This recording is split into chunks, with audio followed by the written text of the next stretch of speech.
So I've been So I've been talking a lot about one battle after another on my TikTok, but I do think I have like a longer form thing to say about it, and so thus this format.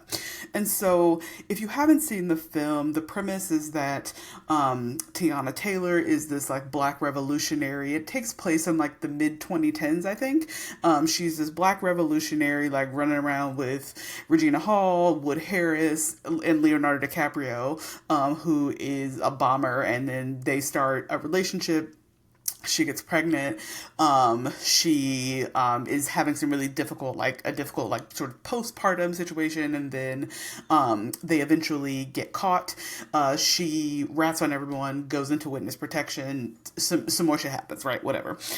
And like I saw the film on Saturday, and as I was sitting in the theater, I was feeling uncomfortable, right? And so if you live in Minneapolis, I went to the Edina Man Theater. So like this was on me, right? Like I went to Edina, so whatever. I hold some blame there, but there were white people in the theater like laughing, and particularly they were laughing during the scenes with the Christmas adventurers, who again, if you haven't seen the film, they are this sort of shadowy white supremacist group. We don't really get a whole lot of like interiority about like the group, what it wants, what its goals are, what its aims are. We're just meant to understand and infer that it is a group of powerful white men that are led by Tony Goldwyn. Which, like, sidebar, it was like really weird to see him like in the role of this like white supremacist, because I think of him so much as like Fitzgerald Grant, who like is also a white supremacist, and like Olivia Pope. So like when he first came on screen, I was like, girl, what is Olivia Pope's boyfriend doing here? Aside.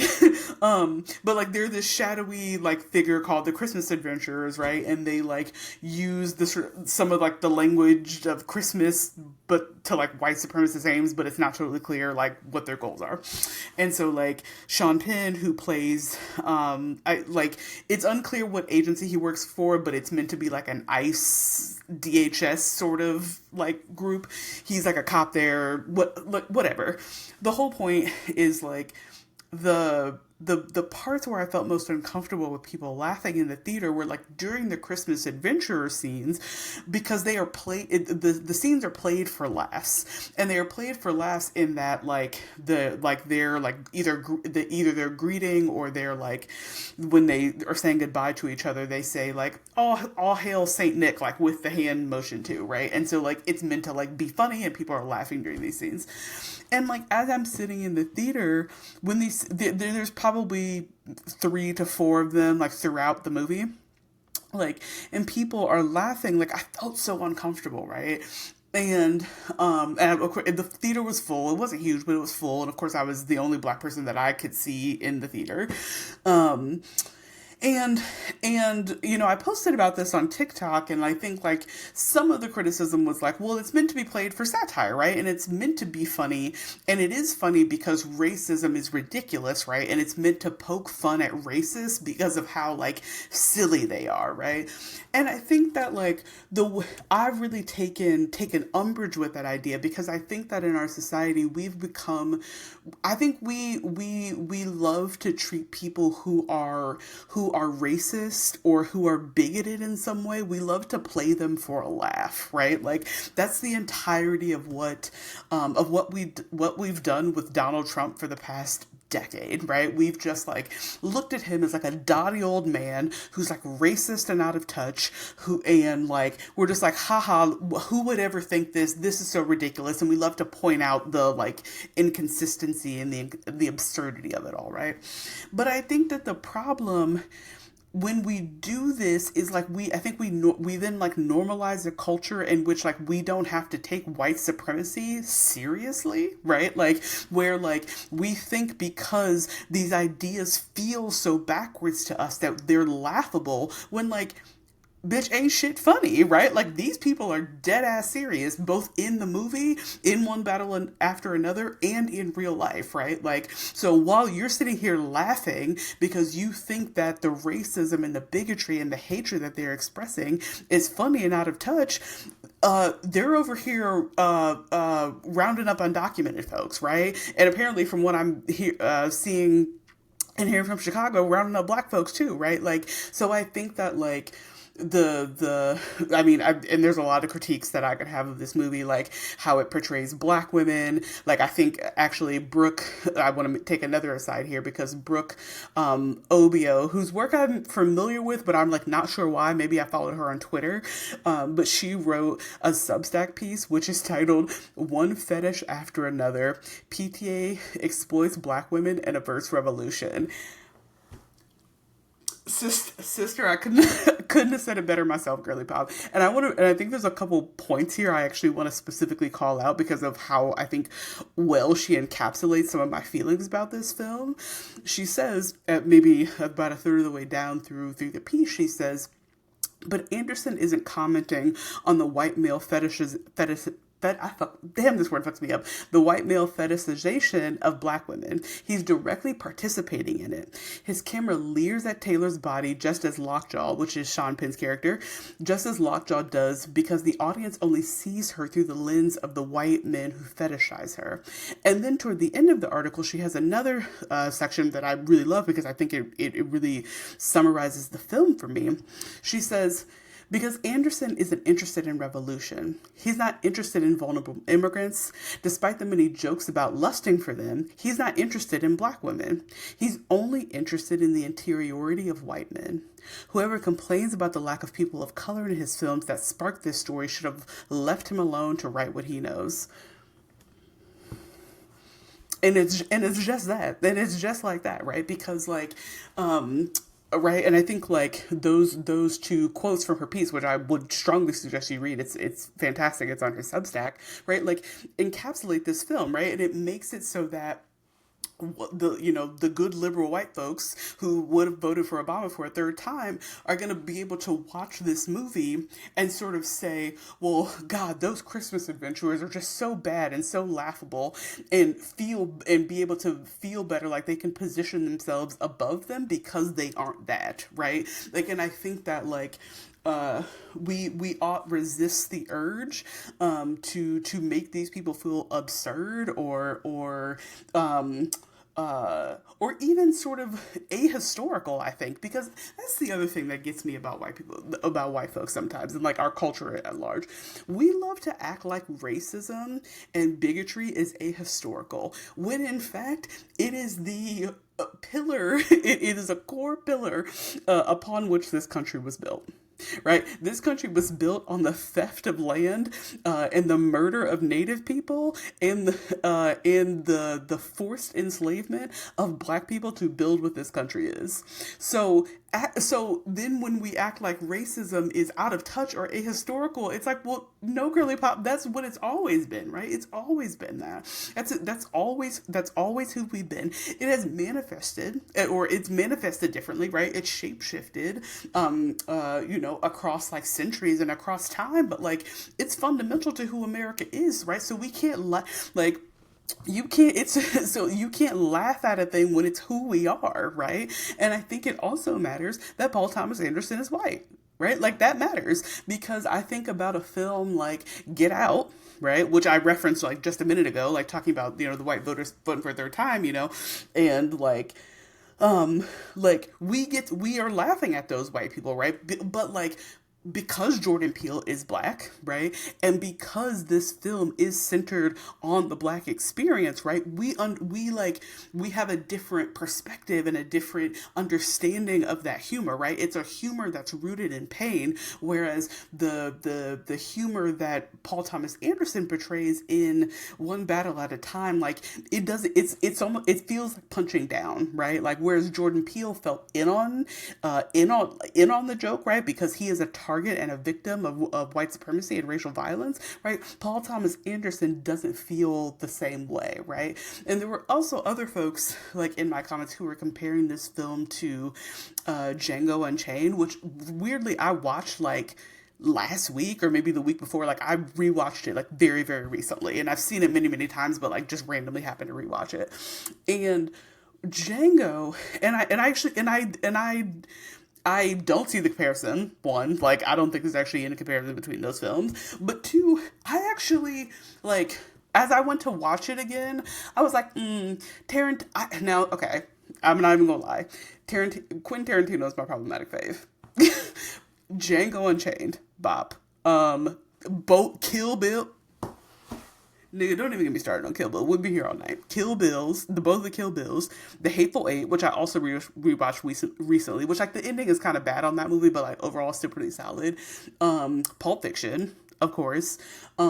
Death Proof. Did he direct? Yeah, he directed Death Proof. Like so, Quentin Tarantino, problematic fave, but I went into it being like, oh, this is gonna be some shit because Quentin Tarantino loved calling everybody a nigga. That's his favorite fucking thing to do, and of course he does that plenty in the film, right? But, like I was rewatching Django, and like yes, there are parts where it is humorous, right? But like the parts that are played for humor, like it never felt like the joke was on black people, right? Like if I'm like as I'm recalling the film Schultz, Christoph Waltz's character. Oh, Inglorious Bastards. Also rewatched Inglorious Bastards recently. I fucking love that movie. Christoph Waltz. Anyway, you know, in Django, Christoph Waltz is a lot of that humor, right? Like when he like kills that sheriff in that first town and some of the other stuff he does. There's also the scene with what is it? Oh, it's Dakota Johnson's daddy, right? Whatever that nigga is, Big Daddy, whatever his name is, like some of those scenes get played for humor, including like one of the funniest fucking scenes that I have ever seen in cinema, which is that scene.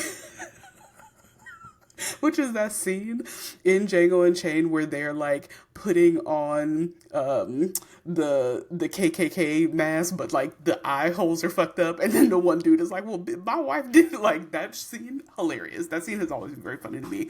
But like that scene is funny, but the joke is not black people. The joke is like, oh, we went to do some racist shit, but we didn't really have enough time to get ourselves prepared for it, so it's kind of fucked up. But whatever, we still doing it. Like, yes, racism is imbued in what that joke is, but like, it doesn't feel like it's punching down, right? And the moments where we are seeing the very explicit, the very direct racial violence, nothing is funny. Like the hour or so that Leonardo DiCaprio is in that film, none of it is funny. Like if you laugh, it's incidental, but I don't think in any of Calvin Candy's scenes are meant to be funny, right? And I think that, and like, this is not me caping for Quentin Tarantino. Please, oh Lord, please don't peg me with that, child. This is not me caping for Quentin Tarantino. But this is me saying that like there's a material difference between those films, right? There's a difference between like joking about white supremacy and white supremacists and how they are embedded in all of the institutions in our country, and like what Django Unchained does, right? I think those films are like miles apart, and I think their goals are different, right? And I think that matters, right? And like, this is not to say that I didn't enjoy anything about One Battle After Time. Like, I really like the one scene I really liked was when like they're in like the town where Benicio del Toro is like running that underground railroad, and the police are like basically running like a psyop in the town, and like you see one of the cops like call over a radio, he's like, hey, deploy the nigga, and then a man just like hops out of a van where a bunch of brown people are protesting and like starts some shit, which gives the police the incentive, the go ahead they need to like brutalize them, right? Which is like stuff we know that happens in protests, right? And so, like, there was, like, I'm not going to say there was, like, nothing I enjoyed about the film, and I might actually see it again because my wife didn't get to see it, and now that I've been talking about it a bunch, she's like, oh, shit, I want to look at it, so I might even go see it again, which might, like, give me, like, help me, like, crystallize my critique more, or maybe there are other things I like, but, like, I think that, like, when I'm walking away from this film, like, thinking and believing is that, like, especially in 2025, when white people want to take it upon themselves to talk about black revolutionaries, first of all, like, that's a whole other side, but it's like when we have a white man who wants to talk about a black revolutionary and put this loving v Virginia ass story as the plot line and the main engine that's driving it, like, yeah, black folks are gonna have critiques, right? Like, and like, is he okay? People have been saying he's married to Maya Rudolph. Is that true? Paul Thomas Anderson. It's probably true. I just want to confirm.